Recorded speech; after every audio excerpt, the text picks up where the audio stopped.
Hi, I'm Maggie, and I am so glad you're here. This is the Choices Podcast, where trauma and truth collide. This podcast is for parents, foster parents, caregivers, honestly, anyone walking alongside a child who's experienced trauma, and you want real understanding, not just surface level answers. We're going to talk honestly about trauma, what it does, and what actually helps. So let's walk into today's conversation.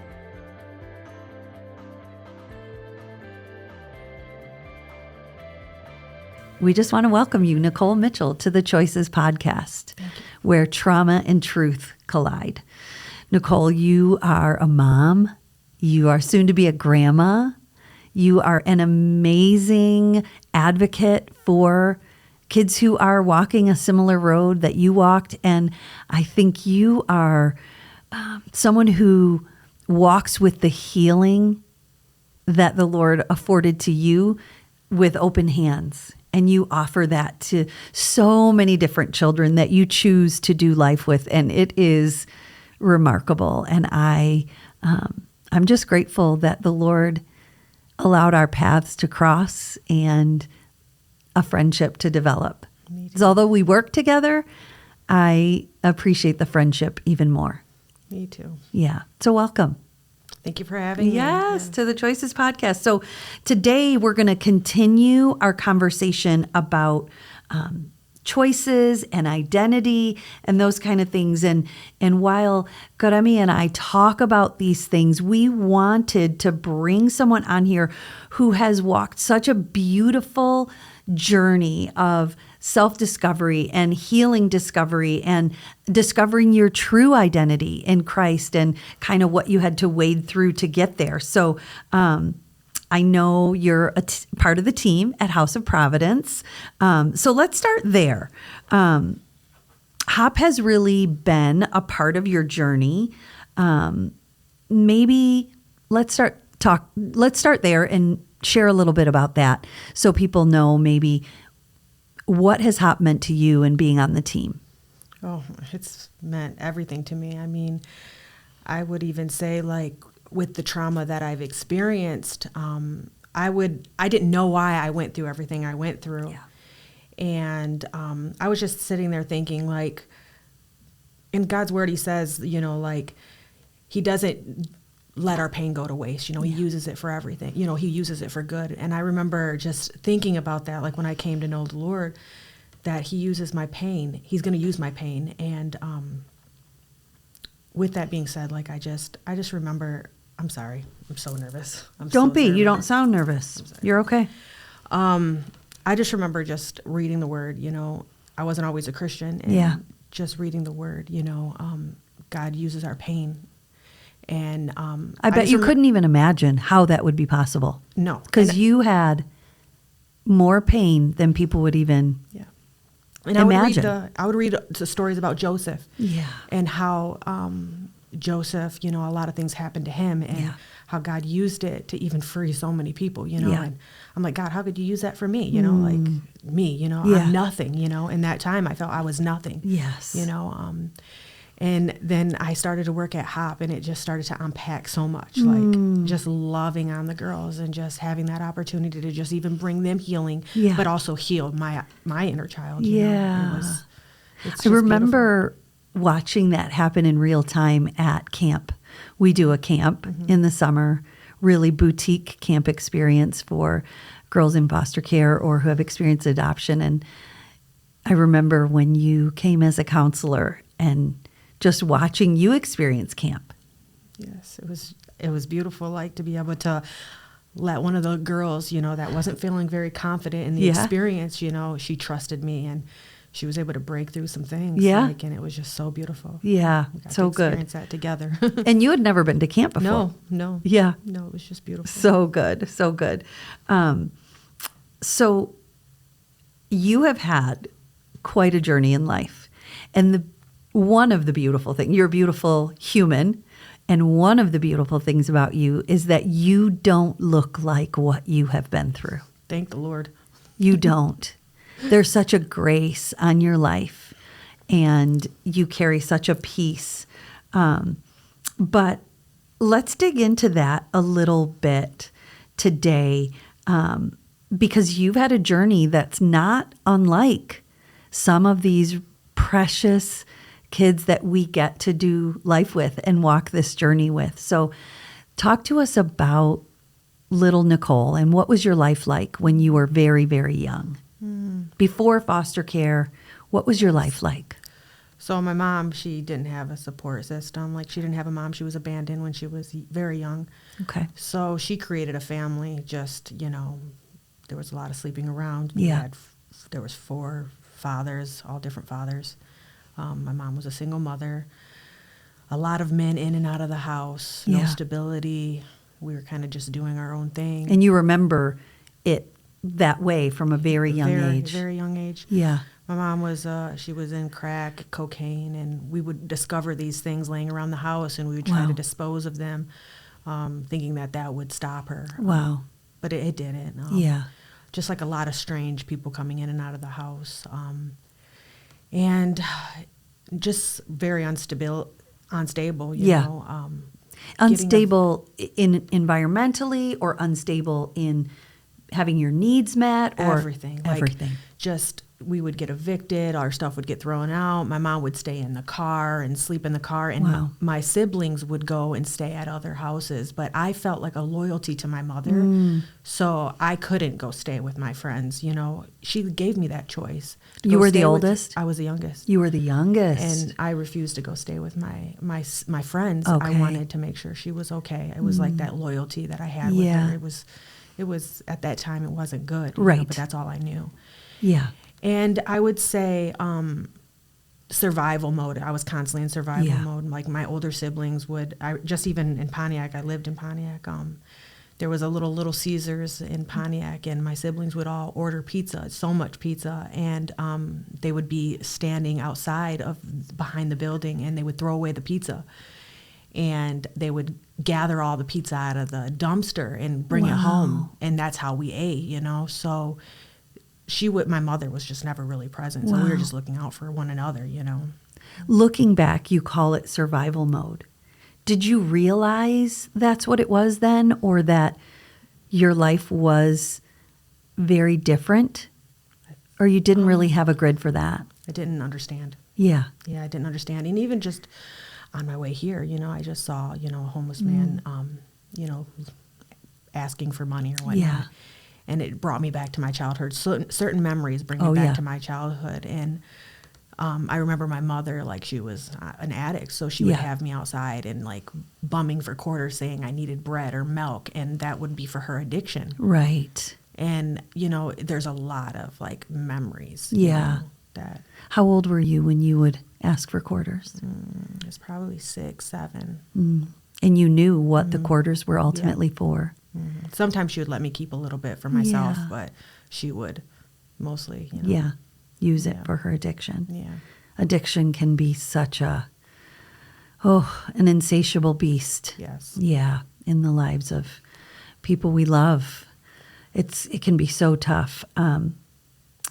You got a little bit older, and tell us where it kind of came to a critical mass for you. What happened?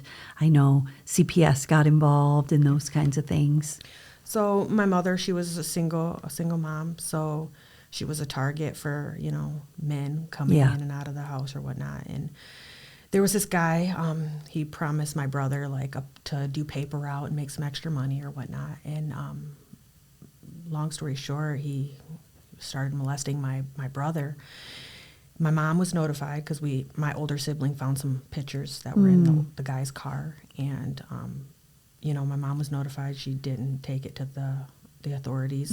Instead, she was collecting money to pay her bills and whatnot from that gentleman, from that guy. Yeah, and so when they ended up finding out what was going on, they took us all to Children's Village, and they meaning CPS. Yeah, CPS took us to Children's Village.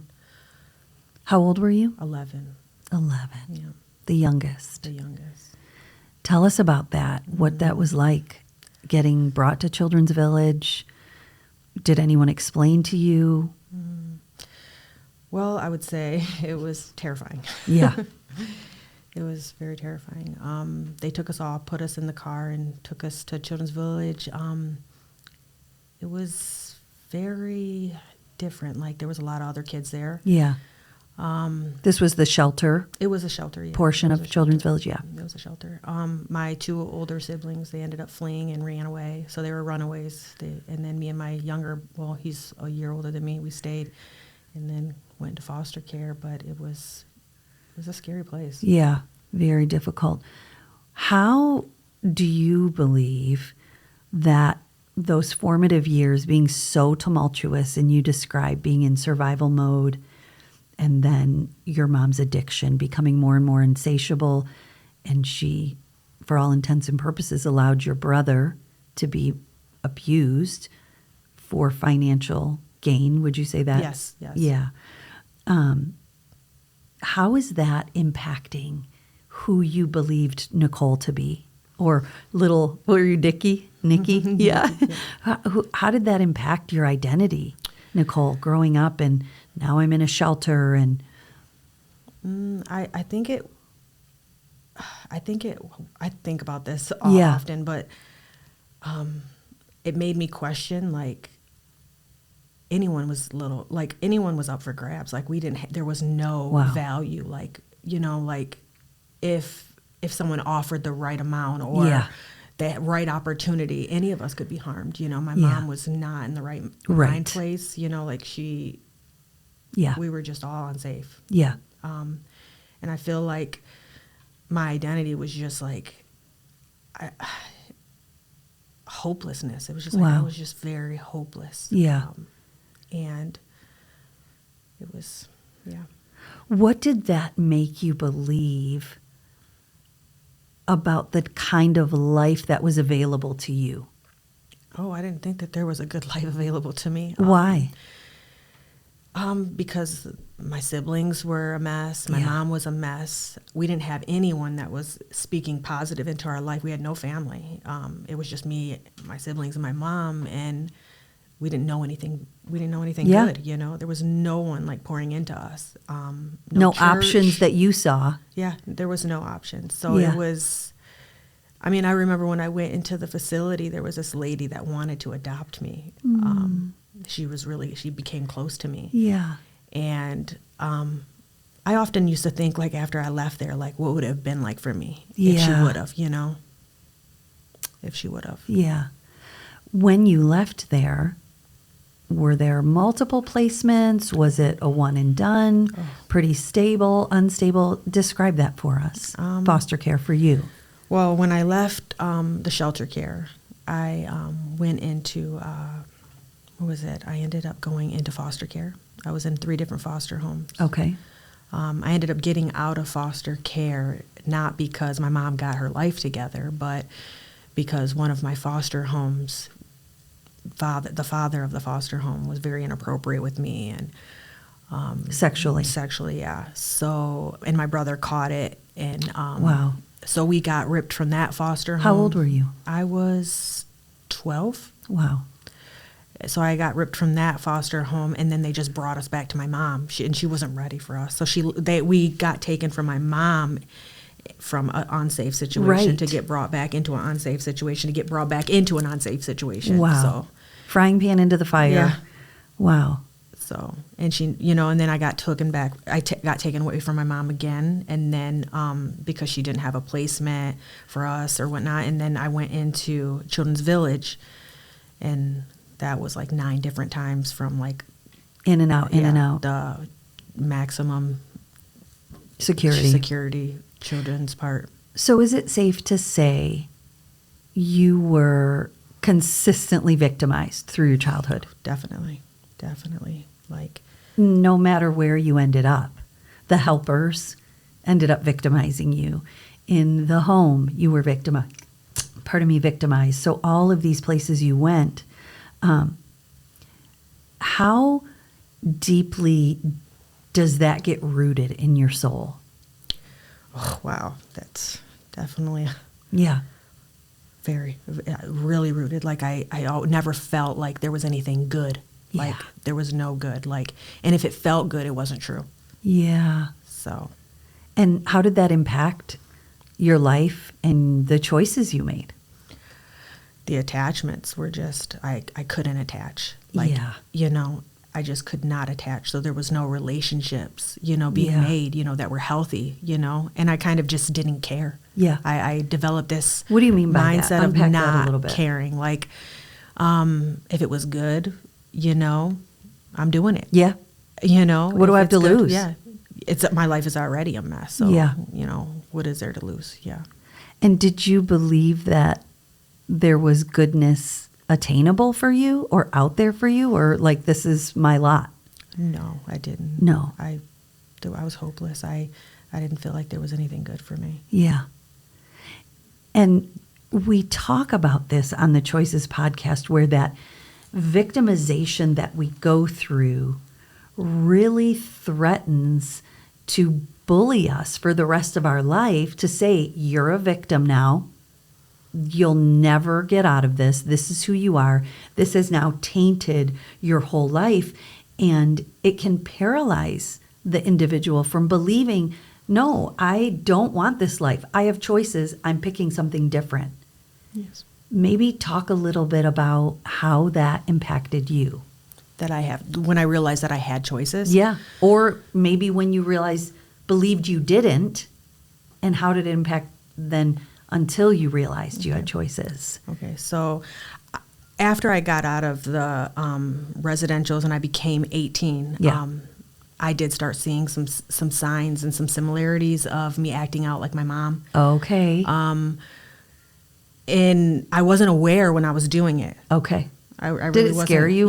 Yes. It was really terrifying, like being promiscuous and just careless. Yes. Just very careless. And I just knew, like, after I got pregnant. Yeah. I'm just like, wow, I can't do this to my Yes. I can't do this, I have to break this. This is not healthy. Started going to church. Well, when I was pregnant, I started going to church. And this lady, the pastor's wife, she just really became so close to me. And she visited my house and started to know my story. Nicole, you don't have a license.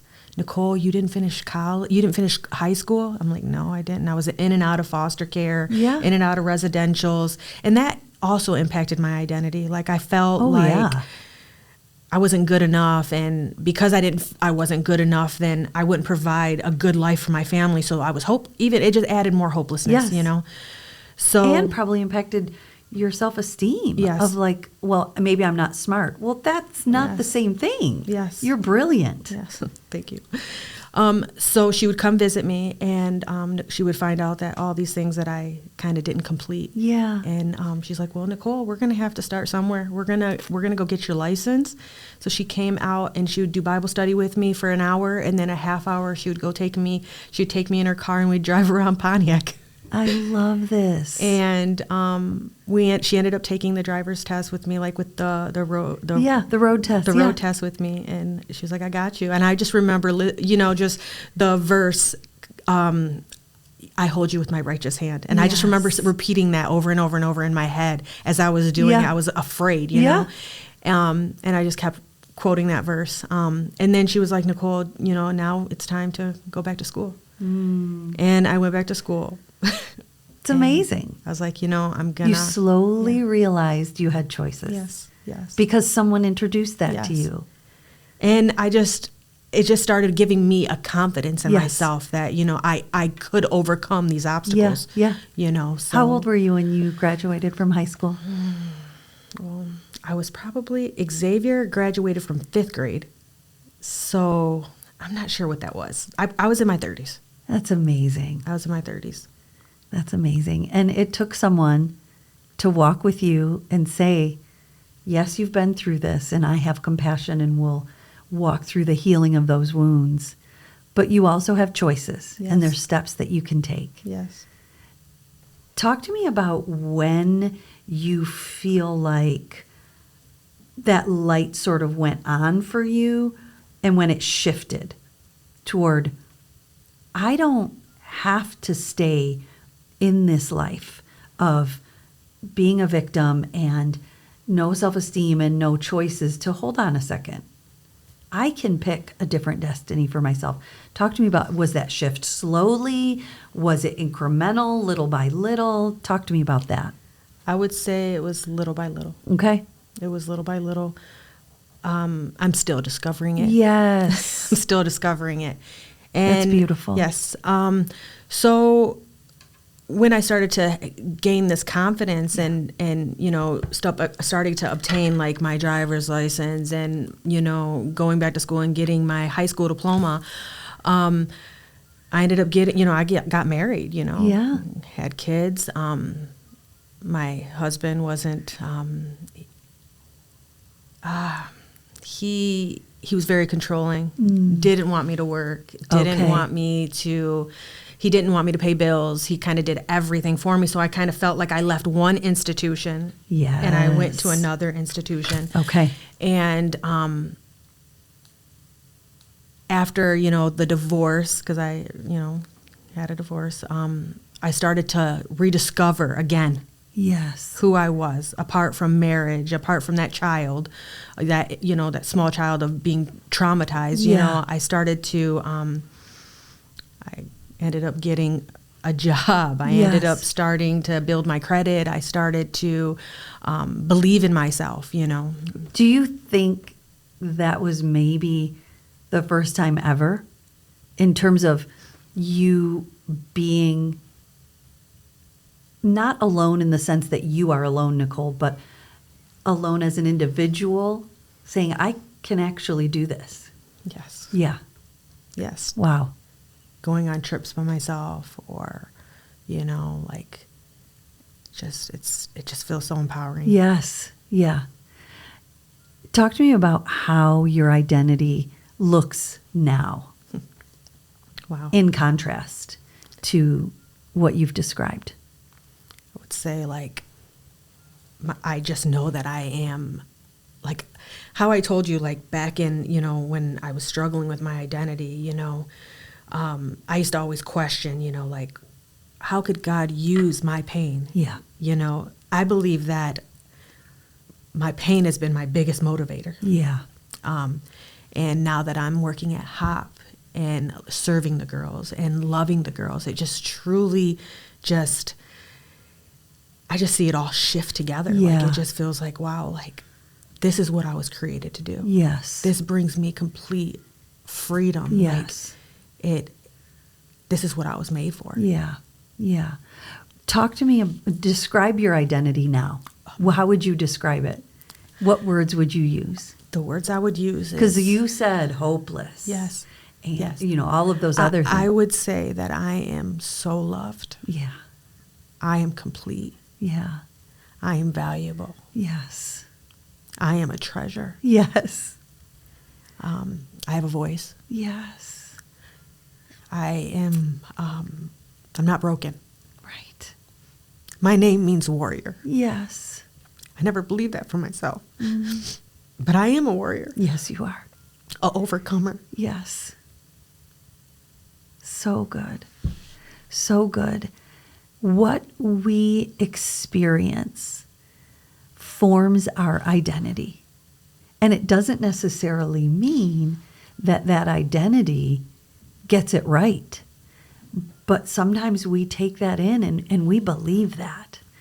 And to watch you extract yourself from those childhood inputs and seeds that were sown, and to say, wait a second, that is not who I am. That is not who the Lord says I am, has been remarkable to watch and to walk with you as a friend. What would you say you do differently now in your day-to-day life versus how you traverse life feeling like maybe I am less than others based on what I've gone through, or maybe my childhood situation formed the correct identity and now that's not true. Yes. How does that impact the choices you make now? I would say to see like the fruit of my labor, like that is the reward, and that is the proof. Yes. Like, that's a beautiful yes. way to say it. And to see like my kids, you know, like, Yeah. I was able to like set a standard. Yes. Like my kids, you know, Xavier was the first one to graduate. Yeah. And, you know, Mariah, you know, I was actually the first one to graduate. Xavier was the first one to graduate and go to college. Mariah was the second one. And then, you know, my kids didn't have to experience teen pregnancy and homelessness. And I was able to be a good mother, even despite what I had, you know. Yeah. So beautiful. I watch you, not just at House of Providence, but in so many different ways, walk with young women, speak life into them. And it's a remarkable thing. I wonder, because I think there's people out there in the podcast sphere who might think that there's a gross lack of compassion when you are saying to someone who's experienced trauma and someone who's experienced maybe a journey similar to your own, when we're saying, but you still have choices. Speak into that. What do you believe about that? About slowly helping someone to realize you can choose different and you have choices. Talk to me about how that would impact you. I think it's just more of a mindset thing. I think that you are what you believe. So like when you believe that you are broken and you're hopeless, you're going to be stuck. Yes. You know, so you have to choose to believe that there is more. Yeah. There is more. And I believe that you have to build a circle to support you in that. You know, like I didn't have that circle of supporters. Yeah. But I ended up looking for it. Yeah. And I ended up getting it. And they actually, when I felt low, they would pour into me like, no, Nicole, we're not stuck. Yes. You know, we're not that, you know. You're an amazing, you're an overcomer and all these things, you know. Like I believe that you have to create a safe place. Yeah. You had to let people in, which is I kept pushing away. I kept pushing away. That's not easy. Yeah. And a lot of what we talk about on this podcast relates to trauma and attachment. Yeah. And it's not easy to let people in. But I think just because it's not easy doesn't mean it's not possible or it's not worth it. Yes. How scary was it to let people in? Oh, very, very, very scary, because I felt like being in residentials and being in foster care and stuff like that, the attachments, they don't last very long. Yeah. You know, like you have someone in your life and then they're gone the next, you know. Yeah. And you start to kind of like harden, you know. So almost prepare for it. Yes. Yeah. Like, oh, well, they'll be gone soon anyway, so don't get attached. Yeah. So I kind of carried that, you know, into my even adult years, you know. Yeah. But I think that it's letting people in. It was so worth it, but it was so hard. Yeah. And I also see the kids, you know, like where I'm at now, they do the same thing. Yeah. And when I start seeing them pushing away, I wrap them up in my love. I'm just like, oh, no. Yes. I'm not going anywhere. Yes. I'm not going anywhere. Yeah. And you know how that feels. And so you know how to come straight in. And you do it in such a beautiful way. It's like I sense it. I can feel it. I can sense what they're doing. Yeah. Yeah. I did that. Yeah. Been there, done that. So don't try it with me. Yes. Yeah. Your, the scripture that you mentioned, several of them, they resonate so much. I think of that we also overcome by the blood of the Lamb and the word of our testimony. And your life is such a beautiful testimony to so many. And I believe that when you are in heaven one day, you are going to be shocked and blown away by how many people have overcome because of your generosity with your testimony. The Lord has been so generous with shedding his blood for us to be able to overcome. And you act like him because you're so generous with your testimony and all that the Lord has done for you. And I'm so grateful. I know that it's going to be a blessing to so many. Yes. As we close, what would you say to encourage a family, maybe foster parents, maybe adoptive parents that are just struggling with a kiddo that does not want to let them in? How would you encourage that family? What would you say? Just keep loving them. Yeah. Keep showing them commitment. Yeah. Just keep pursuing them. Yes. Because at the end, it's so worth it. Yeah. And they're sowing into someone's future. Yes. And another generation and another generation. Yes. And that was me. Yes. Thank you, Nicole. Thank you. Well, that's it for today's episode of Choices, where trauma and truth collide. So take one small step this week. It doesn't have to be everything, but one small step in the right direction. And remember, you are not alone. We're here. We'll see you next time.